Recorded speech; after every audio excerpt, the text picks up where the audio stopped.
ठोस अवस्था। रसायन विज्ञान में कक्षा 12 के बच्चों को ठोस अवस्था के बारे में ये चैप्टर है। ठोस अवस्था, सॉलिड स्टेट। ठोस अवस्था किसे कहते हैं? जैसा कि पता है कि जो ठोस अवस्था होती है यह एक भौतिक अवस्था है। भौतिक अवस्था में मुख्य रूप से ठोस, द्रव और गैस तीनों रूपों में पाई जाती है।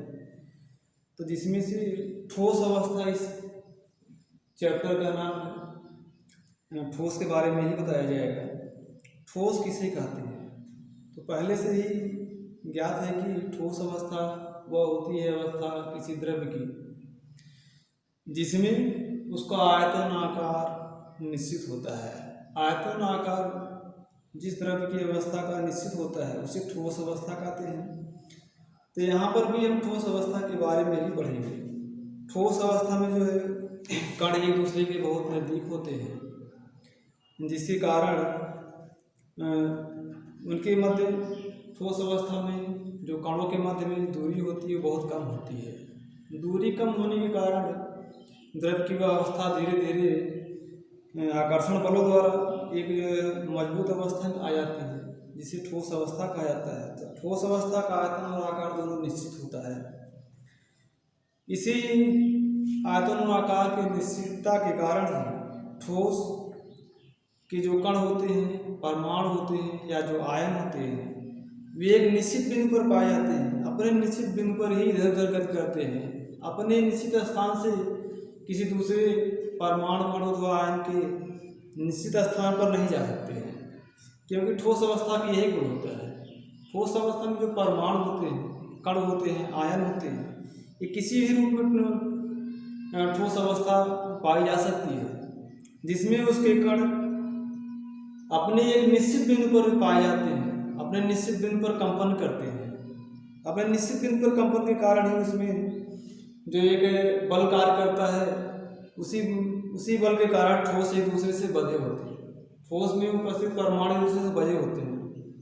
ठोस में उपस्थित आयन एक दूसरे से बंधे होते हैं। ठोस में उपस्थित अणु एक दूसरे से बंधे होते हैं।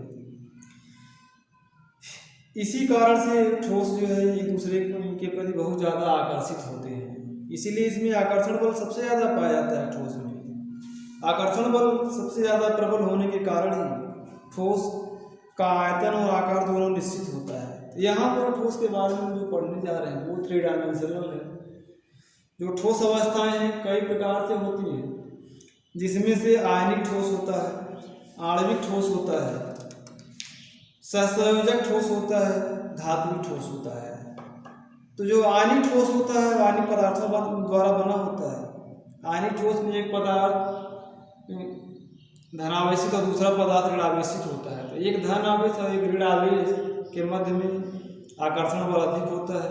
उनके मध्य में दूरी बहुत कम होती है, जिसके कारण ठोस आयनिक होते हैं। और इसी तरह से जो आणविक ठोस होते हैं वो अणुओं के मध्य में बना होता है। तो एक अणु दूसरे अणु से आकर्षण बल द्वारा अधिक एक दूसरे से जुड़े होते हैं, इसलिए उसको हम ठोस आणविक कहा जाता है। जैसे कि वहाँ पर इसके पिछले क्लास में 11th वाले क्लास में संयोजकता का सिद्धांत में वहाँ पर बताया गया है कि वहाँ पर ठोसों के बारे में किस प्रकार का बंध होता है। तो आणविक बंध होता है, सहसंयोजक बंध होता है और उपसहसंयोजक बंध होता है। तो यहाँ पर उन्हीं बंधों के आधार पर ठोस के बारे में भी है कि जो सहसंयोजक बंध होते हैं वो भी एक ठोस के रूप में होते हैं। जो आयनिक बंध होते हैं वो भी किसी ठोस में पाए जाते हैं। जो उपसहसंयोजक बंध होते हैं वो भी किसी ठोस में ही पाए जाते हैं। तो इस तरीके से जो आयनिक जिन ठोसों के मध्य में आयनिक बंध होता है या जो ठोस है धन आवेश और ऋण आवेश परमाणु अथवा आयन के रूप में पाए जाते हैं, उसे हम आणविक ठोस कहते हैं। उसी तरह से आणविक ठोस होता है तो उसमें अणुओं के द्वारा ठोस बना होता है। और उसके बाद एक है सहसंयोजक ठोस है। सहसंयोजक ठोस में जिस प्रकार से सहसंयोजी बंध में एक परमाणु का एक इलेक्ट्रॉन दूसरे परमाणु का एक इलेक्ट्रॉन मिलकर के एक सहसंयोजी बंध में आते हैं, उसी तरह से यहाँ भी ठोस सहसंयोजक ठोस में एक परमाणु दूसरे परमाणु से जुड़ा होता है सहसंयोजी बंधों द्वारा। अर्थात जिस परमाणु के मध्य में सहसंयोजी बंध होता है और वह परमाणु ठोस, वह पदार्थ ठोस अवस्था में होता है, उसे हम सहसंयोजक ठोस कहते हैं। अब सहसंयोजक ठोस के रूप में वहाँ पर जैसे सिलिकॉन कार्बाइड और सिलिका है, बोरान नाइट्राइड, ये इन सब के मध्य में सहसंयोजक बंध पाया जाता है। उसी प्रकार से धात्विक ठोस होता है, मेटालिक सॉलिड। धात्विक ठोस में वो धातुओं द्वारा बना होता है ठोस, उसमें सिर्फ धातुओं के मध्य में बंद होता है। धातुओं के मध्य में जो दूरी होती है कम होती है, आयतन और आकार उन सबका निश्चित होता है। इस तरह से धातुओं के द्वारा बना ठोस धात्विक ठोस कहलाता है। सहसंयोजी बंधों द्वारा बना ठोस सहसंयोजक ठोस कहलाता है। अणुओं द्वारा बना ठोस आणविक ठोस कहलाता है। और आयनों द्वारा बना ठोस आयनिक ठोस कहलाता है। आयनिक ठोस का एग्जाम्पल जैसे सोडियम क्लोराइड है। आणविक ठोस का एग्जाम्पल जैसे आयोडीन हुआ, सफ़ेद फास्फोरस हुआ, और H2O बर्फ ठोस अवस्था में होती है। ये इसके आणविक ठोस है। उसी प्रकार से सहसंयोजक ठोस में सिलिका SiO2 ये सहसंयोजक ठोस है। सिलिकॉन कार्बाइड है, कार्बाइड ये भी एक प्रकार का ठोस है। सिलिकॉन और कार्बन के मध्य में सहसंयोजक बंध होता है। सिलिकॉन और ऑक्सीजन के मध्य में सहसंयोजक बंध होता है। बोरान नाइट्राइड बोरान और नाइट्रोजन के मध्य में सहसंयोजक बंध होता है। तो इस प्रकार से दो या दो से अधिक परमाणुओं के मध्य में या अणुओं के मध्य में जब सहसंयोजक बंध होता है और पदार्थ ठोस अवस्था में होता है तो उसे हम सहसंयोजक ठोस कहते हैं। और धात्विक ठोस में चाहे S ब्लॉक का चाहे D ब्लॉक का कोई दो या दो से अधिक परमाणु मिल करके जब ठोस का निर्माण करता है तो उसे हम धात्विक ठोस कहते हैं।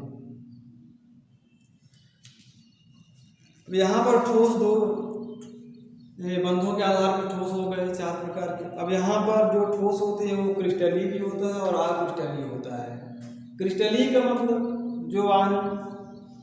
जो कुछ पदार्थ क्रिस्टल के रूप में होते हैं। क्रिस्टल का मतलब ये होता है जो पदार्थ आयनिक हो जाते हैं, किसी विलयन में विलय करने पर विलीन हो जाते हैं और उसको बारीक पीसने पर वो बारीक पीसा जा सके उसे हम क्रिस्टलीय ठोस कहते हैं। क्रिस्टल का अर्थ ही होता है कि जो है जो पदार्थ जल में विलय होता है या जो पदार्थ आयनिक बंधों द्वारा बना होता है उसको अगर जल में विलय करने पर धन आवेश और ऋण आवेश के रूप में आयनिक हो जाता है उसे हम क्रिस्टल कहते हैं। और जो ठोस पदार्थ आयनिक नहीं होते उसको विलय करने पर विलीन नहीं होता है, आंशिक रूप से विलीन होता है, उसे हम अक्रिस्टलीय ठोस कहते हैं। अक्रिस्टलीय ठोस को बारीक पीसने पर बारीक रूप में नहीं पीसा जा सकता है, उसको अगर तोड़ा जाता है तो वो छोटे बड़े टुकड़ों में टूटता है। जबकि क्रिस्टलीय ठोस को अगर तोड़ा जाए तो क्रिस्टलीय ठोस के जितने भी खंड होते हैं लगभग सब बराबर होते हैं। इस तरीके से अगर क्रिस्टलीय ठोस को तोड़ा जाता है तो वो समान खंडों में टूटता है। अक्रिस्टलीय ठोस को तोड़ा जाता है तो असमान खंडों में टूटता है। जितने भाग होते हैं अगर समान रूप से टूटते हैं, समान भागों में टूटते हैं तो उसे हम क्रिस्टलीय ठोस कहते हैं। किसी भी ठोस को अगर हम पानी में या किसी जलीय विलयन में अगर विलय करें वो विलीन हो जाए या आयनिक हो जाए धनावेश और ऋणावेश के रूप में, उस ठोस को हम क्रिस्टल कहते हैं। और जो ठोस आयनिक नहीं होता है धनावेश अथवा ऋणावेश के रूप में या विलीन नहीं होता है किसी जलीय विलयन, उसे हम अक्रिस्टलीय ठोस कहते हैं। यहाँ पर जो क्रिस्टल होते हैं अक्रिस्टलीय ठोस का उदाहरण जैसे मोम हुआ, रबर हुआ, बटर हुआ, प्लास्टिक हुआ, स्टार्च हुआ, ये अक्रिस्टलीय ठोस के एग्जाम्पल हैं। उसी प्रकार से वहाँ पर जल हुआ, लवण हुआ, सोडियम क्लोराइड हुआ, डायमंड हुआ, ग्रेफाइट हुआ, कैल्शियम फ्लोराइड हुआ, ये सभी क्रिस्टलीय ठोस हैं। अब क्रिस्टलों की संरचना वहाँ पर एक घन के रूप में पाई जाती है। क्रिस्टलों की जो संरचना होती है वह एक घन के रूप में होती है। जिस तरह से कोई किसी एक घन को देखने पर लगता है कि ये एक ठोस अवस्था में है। अब यहाँ पर जो ठोस अवस्था है वो 3 डायमेंशनल के रूप में बताया जा रहा है। थ्री डायमेंशनल का मतलब जो हकीकत में है। इसके पहले जो ठोस अवस्था, ठोस के बारे में पढ़ा गया था, ठोस अवस्था के बारे में पढ़ा गया था, वो थ्री डायमेंशनल नहीं था, हकीकत नहीं था। सिर्फ हम इतना जानते थे कि पदार्थ या द्रव्य की जो अवस्थाएं होती हैं वो निश्चित होती हैं, उसका आकार निश्चित होता है, आयतन निश्चित होता है। लेकिन अब यहाँ पर जो ठोस अवस्था है क्रिस्टलों के रूप में है, तो क्रिस्टल की जो ठोस अवस्थाएं होती हैं वो हकीकत में क्या है, क्या हकीकत में उसका आयतन और आकार निश्चित है। तो यहाँ पर जो ठोस अवस्थाएं हैं वह एक हम क्रिस्टल के रूप में अध्ययन करेंगे। तो जिसमें से जो क्रिस्टल होता है, क्रिस्टली ठोस के बारे में बताया गया कि वो आणिक होता है, जल में विलीन करने पर विलीन हो जाता है, उसको बारीक पीसने पर उसको बारीक पीसा जा सकता है, पाउडर के रूप में उसको हम परिवर्तित कर सकते हैं बारीक तोड़ करके या पीस करके। तो यहाँ पर क्रिस्टलों का, क्रिस्टली ठोसों का अध्ययन करने के लिए क्रिस्टल जालक और एकक कोष्ठिका, जालक बिंदु, इन सभी का अध्ययन करना आवश्यक है, क्योंकि इसी के बारे में यहाँ पर दिया गया है। और वहाँ पर क्रिस्टल जालक किसे कहते हैं, क्रिस्टल जालक या एकक कोष्ठिका किसे कहते हैं, जालक बिंदु किसे कहते हैं। जालक बिंदु अर्थात किसी भी क्रिस्टल में वह छोटी से छोटी इकाई, किसी भी क्रिस्टल में वह छोटी से छोटी इकाई जो सभी क्रिस्टलों को का प्रतिनिधित्व कर सकती है, उसे हम एकक कोष्ठिका कहते हैं। किसी भी क्रिस्टल में वह छोटी से छोटी इकाई, किसी भी क्रिस्टल में वह छोटी से छोटी इकाई जो सभी क्रिस्टलीय कणों का प्रतिनिधित्व करती है, उसे हम एकक कोष्ठिका कहते हैं। इसी एकक कोष्ठिका को हम एक घन कहते हैं। इसी एकक कोष्ठिका को एक घन कहा जाता है। और क्रिस्टल के जालक क्या होते हैं, क्रिस्टल के जालक इन्हें एकक कोष्ठिका द्वारा जो एक परमाणु दूसरे परमाणु से जुड़े होते हैं, दो या दो से अधिक घन जब किसी क्रिस्टल में जुड़े होते हैं तो उसी जुड़ने की प्रक्रिया को हम क्रिस्टल का जालक कहते हैं। और क्रिस्टल के जालक में जिस बिंदु पर परमाणु पाए जाते हैं उसे हम जालक बिंदु या क्रिस्टल का जालक बिंदु कहते हैं।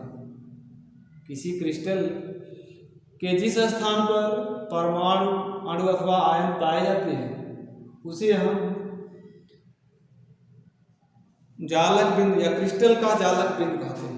तो क्रिस्टल यहाँ पर जैसे बना है, एक ठोस अवस्था है, एक घन है जिसमें 12, एक घन के कोर की संख्या 12 होती है और एक घन में कोनों की संख्या 8 होती है, एक घन में फलकों की संख्या 6 होती है। इसी का अध्ययन करना। अब यहाँ पर जो फलक है, 6 फलक से मिलकर के एक घन बनता है, 8 कोनों से मिलकर के एक घन बनता है, 12 भुजाओं या कोरों से मिलकर के एक घन बनता है। ये जो घन है 12 कोने, 8 कोनों और 6 फलकों से मिलकर बना जो ठोस पदार्थ होता है उसे हम एकक कोष्ठिका कहते हैं या एक घन कहते हैं। अब इन्हीं 8 कोनों पर उपस्थित परमाणुओं को हम जालक बिंदु कहते हैं। 8 कोनों पर उपस्थित परमाणुओं को जालक बिंदु कहते हैं।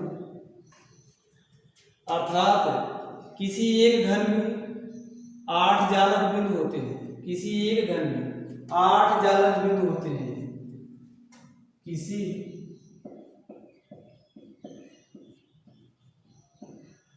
एक घन, किसी एक घन या एकक कोष्ठिका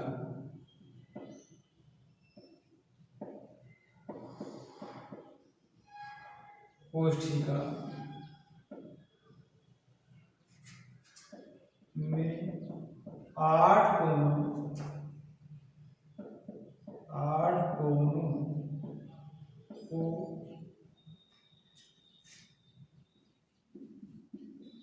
जालक बिंदु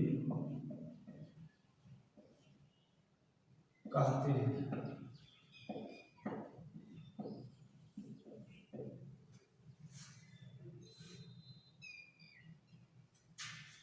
12 कोरों 12 कोरों से बना क्रिस्टल बना क्रिस्टल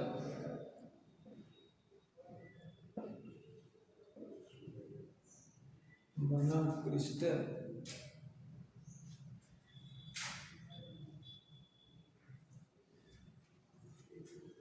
12 कोनों से बना क्रिस्टल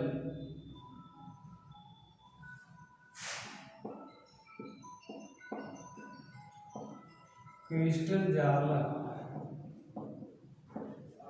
क्रिस्टल जालक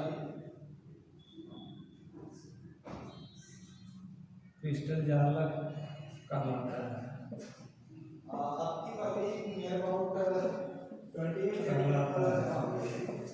इस प्रकार से एकक कोशिका में 8 कोने जालक बिंदु का निर्माण करते हैं और 12 कोनों से क्रिस्टल जो बनता है उसे हम क्रिस्टल जालक कहते हैं। तो क्रिस्टल जालक का अर्थ हुआ भुजाओं से मिलकर बना हुआ क्रिस्टल क्रिस्टल जालक कहलाता है और कोनों से मिलकर बना हुआ क्रिस्टल जालक बिंदु कहलाता है। अब यहाँ पर घन है।